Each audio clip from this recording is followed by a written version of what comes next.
अस्सलाम वालेकुम दोस्तों। हर साल रमज़ान और ईद का नया चांद अपने साथ अल्लाह की रहमत और बरकतों का पैगाम लेकर आता है। ये सिर्फ आसमान पर एक रोशनी नहीं, बल्कि हमारे लिए एक रूहानी सफ़र की शुरुआत का इशारा है। पर कभी सोचा है कि ये तय कैसे होता है कि चांद हो गया है? इसका शरई तरीका क्या है? तो आज हम इसी पाक अमल की गहराइयों को समझेंगे। इस पूरे निज़ाम की बुनियाद हमारे प्यारे नबी हुजूर सल्लल्लाहु अलैहि वसल्लम की इस मुबारक हदीस पर है। ये कोई मामूली बात नहीं, बल्कि एक साफ और सीधा हुक्म है। यानी हमारी इबादत का पूरा दारोमदार आसमान के इस खूबसूरत नज़ारे पर है। रोज़े की शुरुआत भी चांद देखकर और ईद का जश्न भी चांद देखकर। और नबी का ये हुक्म कहाँ से आया? ये सीधे अल्लाह के कलाम से जुड़ा है। कुरान करीम की सूरह अल बकरा आयत 185 में अल्लाह फरमाता है, तुम में से जो कोई इस महीने को पाए वो इसके रोज़े रखे। इसका मतलब साफ है, जैसे ही रमज़ान का चांद नज़र आए, ये अल्लाह की तरफ से एक ऐलान है, एक सिग्नल है कि अब रोज़े रखने का मुकद्दस वक्त आ गया है। लेकिन ठहरिए, इसका ये मतलब बिल्कुल नहीं कि कोई भी अकेला शख्स चांद देखकर पूरे शहर के लिए फैसला कर ले। नहीं, ये एक बहुत बड़ी और संजीदा जिम्मेदारी है। रमज़ान या ईद का ऐलान करने का हक सिर्फ मकामी काजी या रुयते हिलाल कमेटी को होता है, जो गवाहों को परखने और पूरी तहकीक करने के बाद ही कोई फैसला सुनाते हैं। तो फिर ये पूरा सिस्टम काम कैसे करता है? आइए अब स्टेप बाय स्टेप समझते हैं कि इस्लामी शरीयत के मुताबिक चांद देखने और उसकी गवाही को साबित करने का मुकम्मल तरीका क्या है। अब यहाँ पर शरीयत की खूबसूरती देखिए, ये कितनी प्रैक्टिकल है।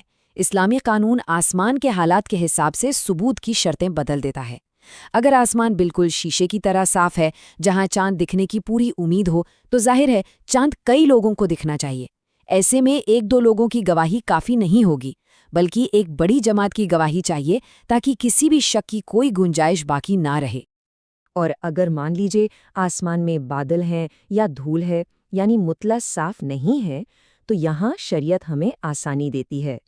रमज़ान का मुबारक महीना शुरू करना है तो एक आदिल यानी दीनदार और भरोसेमंद मुसलमान की गवाही भी काफ़ी मानी जाती है।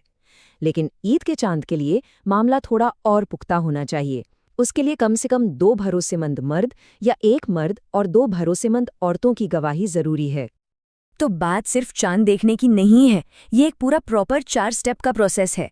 स्टेप 1 रोयत, यानी लोगों ने चांद देखा। स्टेप 2 गवाही, यानी देखने वाले कमेटी के सामने गवाही देने आए। स्टेप 3 सबूत, यानी कमेटी ने गवाहों को परखा कि वो कितने सच्चे और भरोसे के काबिल हैं। और फाइनली स्टेप 4 ऐलान। जब सब कुछ पक्का हो गया, तब पूरी कौम के लिए एक ऑफिशियल अनाउंसमेंट किया गया। हाँ, और आज के दौर का एक और अहम सवाल, हवाई जहाज़ का क्या? याद रखिए, शरीयत का हुक्म ज़मीन पर रहकर अपनी नंगी आंखों से चांद देखने का है। बहुत ज़्यादा ऊंचाई पर हवाई जहाज़ से चांद देखने का एतबार नहीं किया जाता, क्योंकि ये उस कुदरती और ओरिजिनल तरीके से अलग है जो हमें सिखाया गया है। चलिए अब जरा आज के दौर की बात करते हैं, नई टेक्नोलॉजी और इससे जुड़े नए सवाल। ये सवाल तो हम सबके मन में आता है ना, कि क्या टीवी, रेडियो या फ़ोन पर आने वाली चांद की खबर पर अमल किया जा सकता है? जवाब है हाँ, बिल्कुल, लेकिन कुछ बहुत ज़रूरी शर्तें हैं। पहली शर्त, वो खबर किसी ऑफिशियल काजी या हिलाल कमेटी की तरफ से जारी हुई हो। दूसरी, कई भरोसेमंद ज़राए से उस खबर की तस्दीक हो रही हो। और सबसे ज़रूरी, इन सब से आपके दिल को इत्मीनान और यकीन हो जाए कि खबर सच्ची है। सिर्फ किसी के एक अनजान फ़ोन कॉल या व्हाट्सएप मैसेज पर भरोसा करके इतना बड़ा फैसला नहीं किया जा सकता। अच्छा, अब एक और प्रैक्टिकल सिचुएशन देखते हैं जो अक्सर सफ़र करने वालों के साथ पेश आती है। मान लीजिए कोई रमज़ान में हिंदुस्तान से सऊदी अरब का सफ़र करता है। वो इंडिया से 28 रोज़े रखकर सऊदी अरब पहुंचे और वहां ईद का ऐलान हो गया। अब क्या करें? रोज़े तो 29 या 30 होते हैं। इस बारे में हुक्म बिल्कुल साफ और आसान है। वो शख्स जिस मुल्क में मौजूद है, वहीं के लोगों के साथ ईद मनाएगा। ये उम्मत की एकता के लिए ज़रूरी है। और हाँ, बाद में अपने एक छूटे हुए रोज़े की कज़ा ज़रूर करेगा, क्योंकि इस्लामी महीना 29 दिन से कम का नहीं हो सकता। उसूल ये है कि इंसान जहाँ है, वहाँ के फैसले की पाबंदी करे। एक सवाल जो अक्सर दिलों में चुभता है कि आखिर अलग अलग मुल्कों में, बल्कि कभी-कभी एक ही शहर में ईद अलग अलग दिन क्यों होती है? आइए इस पर भी बात करते हैं। देखिए, इसकी कई वजह हैं اور وہ سب قدرتی ہیں۔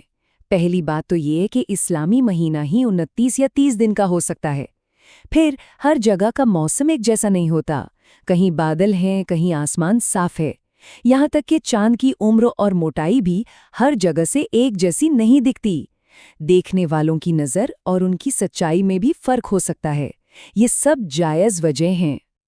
ہاں، کچھ لوگ یہ بھی کہتے ہیں کہ پوری دنیا کو مکہ کا چاند مان لینا چاہیے تاکہ ایک ہی دن عید ہو، لیکن یہ حضور صلی اللہ علیہ وسلم کی تعلیم کے مطابق نہیں ہے۔ انہوں نے تو یہی سکھایا کہ ہر علاقے کے لوگ اپنا چاند دیکھ کر فیصلہ کریں۔ شریعت نے لوکل سائٹنگ پر زور دیا ہے اور اسی میں ہمارے لیے آسانی ہے۔ تو اس کا حل کیا ہے؟ حل بحث اور جھگڑے میں بالکل نہیں ہے۔ اس کا حل ہے اتحاد میں، یونٹی میں۔ آپ کے علاقے کے عالم، قاضی یا رویت ہلال کمیٹی جو بھی فیصلہ کریں اسے صبر اور یکجہتی کے ساتھ دل سے مانیے۔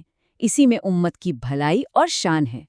اور آخر میں آئیے ذرا اس بات پر غور کریں کہ اللہ تعالیٰ نے ہماری عبادتوں کے لیے یہ چاند کا کیلنڈر ہی کیوں چنا؟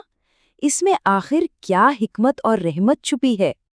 ذرا سوچی، سورج کا کیلنڈر سمجھنے کے لیے آپ کو پڑھا لکھا ہونا ضروری ہے، کیلنڈر چاہیے، حساب کتاب چاہیے، لیکن چاند تو آسمان پر ہے۔ ایک گاؤں میں رہنے والا ان پڑھ بھی اسے دیکھ سکتا ہے اور شہر کا ایک پڑھا لکھا بھی۔ یہ اللہ کا بنایا ہوا یونیورسل اور نیچرل کیلنڈر ہے جو ہر کسی کے لیے آسان ہے۔ اور اس کی سب سے پیاری حکمت یہ ہے کہ چاند کا مہینہ ہر موسم میں گھومتا رہتا ہے۔ اس کا مطلب پوری دنیا کے مسلمانوں کو کبھی گرمی کے لمبے اور مشکل دنوں میں روزے رکھنے کا ثواب ملتا ہے تو کبھی سردی کی چھوٹی اور آسان راتوں میں۔ سوچئے، یہ اللہ کا کتنا بڑا انصاف ہے، تاکہ کسی ایک علاقے کے لوگ ہمیشہ سختی میں نہ رہیں۔ تو اگلی بار جب آپ آسمان پر وہ باریک سا چاند دیکھیں تو ایک پل کے لیے ضرور سوچئے گا کہ اللہ کے اس خوبصورت نظام میں ہمارے لیے کتنی حکمت، کتنی رحمت اور کتنی محبت چھپی ہوئی ہے۔ امید ہے آج کی اس گفتگو سے چاند دیکھنے کے اس مبارک عمل پر ہماری سمجھ اور گہری ہوئی ہوگی۔ اس پاک معلومات کو اپنے دوستوں اور پریوار کے ساتھ بھی ضرور شیئر کریں تاکہ ہم سب میں اتحاد اور محبت بڑھے۔ ہمارے ساتھ جڑے رہنے کے لیے لائک، شیئر اور سبسکرائب کرنا نہ بھولیں۔ جزاک اللہ خیر۔ السلام علیکم۔ کیا آپ YouTube سے پیسے کمانا چاہتے ہیں لیکن سمجھ نہیں آ رہا کہ شروعات کیسے کریں؟ اب ویڈیو بنانا بہت آسان ہو گیا ہے۔ میں آپ کو سکھاؤں گی کہ کیسے صرف AI پاورڈ ایپس کا استعمال کر کے میرا لکشیہ آپ کو ڈیجیٹل روپ سے آتم نربھر بنانا ہے، اسی لیے اس کورس کی فیس میں نے رکھی ہے صرف 500 روپے۔ تو انتظار کس بات کا؟ ابھی مجھے 7997092888 پر واٹس ایپ میسج کریں اور اپنی YouTube